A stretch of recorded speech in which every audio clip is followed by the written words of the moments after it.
10 लाख के भीतर एक ऐसी कार बताइए जो मेरे फादर चला सकें और उनकी हैबिट नहीं है रोज कार ड्राइव करने की। ये सवाल पूछा था ऋषभ बंसल ने। ऋषभ, आपको चाहिए कि आप अपने फादर से कहें कि वह एक बार i20 की टेस्ट ड्राइव लें, वह भी 1.2 लीटर पेट्रोल इंजन की। वह इस प्राइस ब्रैकेट में आ भी जाएगा और बिल्कुल सही चॉइस रहेगी उनकी इस परेशानी के लिए, क्योंकि हर कोई रोज ड्राइविंग करता नहीं है और आरामदायक ड्राइविंग की ज़रूरत बहुत लोगों को होती भी है। अगला सवाल पूछा है विवेक वर्मा ने।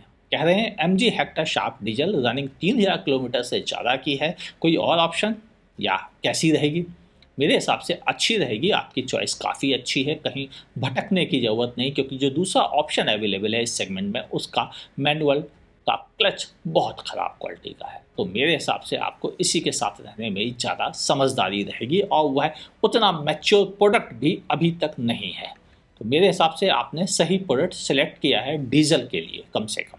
अगर ऑटोमेटिक की बात होती तो ज़रूर मैं उसे रिकमेंड कर सकता था। एक महत्वपूर्ण सूचना, क्या आप स्टॉक मार्केट में नए हैं, इन्वेस्टमेंट करना चाहते हैं लॉन्ग टर्म और शॉर्ट टर्म, तो आपको चाहिए एक डीमैट अकाउंट जो कि आप मोतीलाल ओसवाल के साथ फ्री में खोल सकते हैं। मोतीलाल ओसवाल एक ब्रोकरेज फर्म है जिसके साथ 30 सालों का अनुभव भी है उनके साथ। अकाउंट्स खोलने के लिए आपको चाहिए पैन कार्ड, आधार कार्ड और कुछ बैंकिंग डॉक्यूमेंट्स। लिंक नीचे डिस्क्रिप्शन पे दिया हुआ है। स्टॉक मार्केट के एक्सपर्ट्स आपको सलाह देंगे कि आपको क्या खरीदना है और कब खरीदना है, और साथ ही आपको मोबाइल ऐप पर ही रियल टाइम नोटिफिकेशंस और रिकमेंडेशन भी मिलते रहेंगे। अकाउंट खोलते ही आपको 25,000 रुपीज़ की वेलकम बास्केट मिलती है, जिसमें कि AI बेस्ड टूल्स मिलते हैं। साथ ही मिलता है 3,000 रुपीज़ की डिस्काउंट कूपन और 1,000 रुपीज़ का ब्रोकरेज कैशबैक, और मिलता है आपको फास्ट और सिक्योर प्लेटफॉर्म ट्रेडिंग करने के लिए। मोबाइल ऐप या फ़ोन कॉल के थ्रू आप एक सिंगल क्लिक पे इन्वेस्ट कर सकते हैं। अगर आप अकाउंट खोलना चाहते हैं तो लिंक नीचे डिस्क्रिप्शन पे दिया हुआ है, जिस पर कि आप 1 क्लिक से ही अकाउंट ओपन कर सकते हैं। मोतीलाल ओसवाल के साथ जुड़ने में रियली फ़ायदा ही फ़ायदा है। अब बढ़ते हैं अपने कंटेंट की तरफ। बढ़ते हैं अगले सवाल की तरफ। पूछा है विवेक बालन ने। कह रहे हैं मैं अर्बन क्रूजर परचेज करना चाहता हूँ, should I wait for upgraded version which Maruti is going to launch in Brezza during year end? देखिए, अभी तक विवेक बालन आपके पास कहाँ से खबर आई, किसने आपको क्या बता दिया, किसने क्या तुक्का मार दिया, मैं उस पर बात नहीं करता।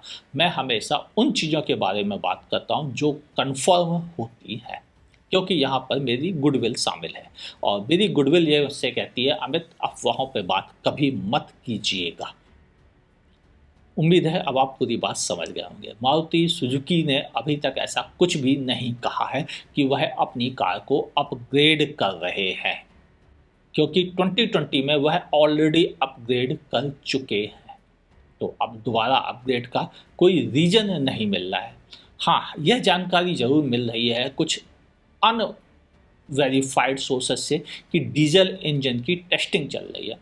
हो सकता है कि डीजल इंजन भी दे दिया जाए, लेकिन अपग्रेडेड वर्जन की कोई जानकारी नहीं है अभी तक। अब बढ़ते हैं अगले सवाल की तरफ, जो मुझसे पूछा है विपिन कुमार ने। HBX कब लॉन्च होगी? विपिन, सच बात तो यह है कि HBX को मार्च से पहले लॉन्च हो जाना था, जैसा कि टाटा मोटर्स ने अपनी ईमेल में मुझसे कहा था, लेकिन वह किन्हीं कारणों नहीं लॉन्च हो सकी। पेंडेमिक की समस्या आप जानते ही हैं, और भी बहुत सारे रीजन हैं जिनकी वजह से वह प्रोजेक्ट पिछड़ गया है। उम्मीद अब यह नई है कि शायद अक्टूबर से लेकर अगले साल के मार्च के मंथ के बीच में लॉन्च की जा सकती है। ऑफिशियली इन्फॉर्मेशन नहीं है, ऑफिशियली जो थी वह मैंने आपके साथ शेयर कर दी, वह तो डेट निकल भी चुकी है। तो हम इंतज़ार करते हैं और एक्सपेक्टेड का आपको आइडिया दे दिया है। डेट के बारे में तभी बता सकूँगा जब खुद टाटा मोटर्स तय कर लेगा। अब बढ़ते हैं अगले सवाल की तरफ। ओहो, ये भी लॉन्च से रिलेटेड है। महिंद्रा की स्कॉर्पियो कब आएगी नेक्स्ट जनरेशन? हाँ भाई, ये दो सवाल ऐसे हैं जिनका जवाब मुझसे रेगुलर पूछा जाता है और इस वीडियो में शामिल करना बनता भी है। स्कॉर्पियो 2022 में लॉन्च की जाएगी। अब यह 2022 के जनवरी मंथ में आएगी या फिर दिसंबर मंथ में आएगी, यह कंपनी ने तय ही नहीं किया है। वह तैयारी कर रहे हैं लॉन्च करने की, और इन कंपनीज को टेस्टिंग में ज़्यादा वक्त लगता है टाटा और महिंद्रा को कंपैरेटिवली होंडा या फॉक्सवैगन जैसी कारों के मुकाबले। तो इनको ज़्यादा वक्त लगना ही लगना है। क्यों?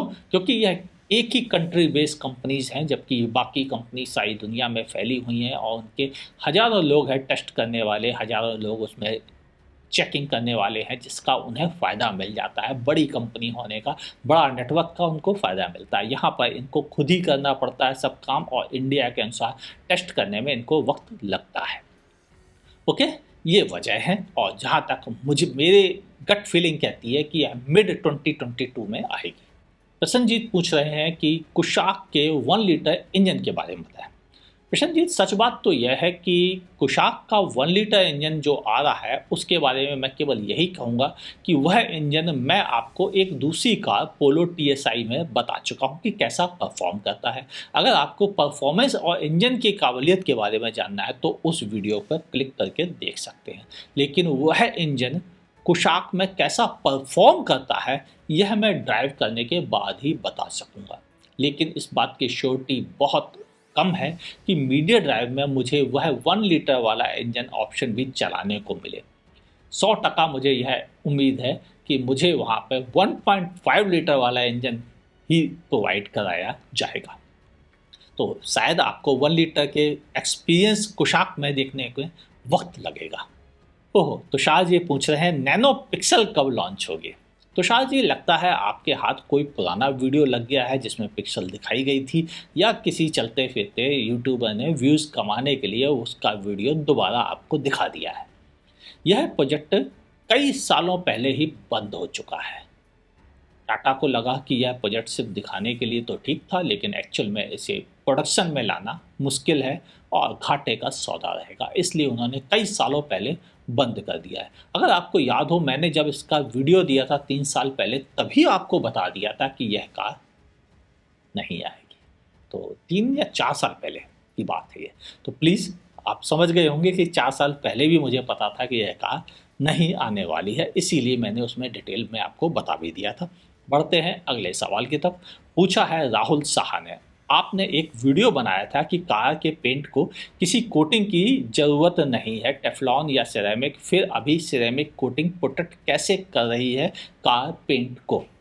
लगता है राहुल साहा आपने वीडियो तो देखा लेकिन उसका तत्व नहीं समझा। आपको याद हो, मैंने वीडियो की शुरुआत में ही कहा था कि उस वीडियो में, अगर आपने भी नहीं देखा हो तो देख लीजिएगा, बहुत अच्छा वीडियो है कि डीलर्स जो अपने यहाँ कोटिंग आपको प्रमोट करते हैं, कार खरीदते समय, फर्स्ट सर्विस के समय पीछे पड़ जाते, टेफ्लॉन करा लो, ये करा लो, अंडर बॉडी करा लो साहब, कुछ तो करा लो।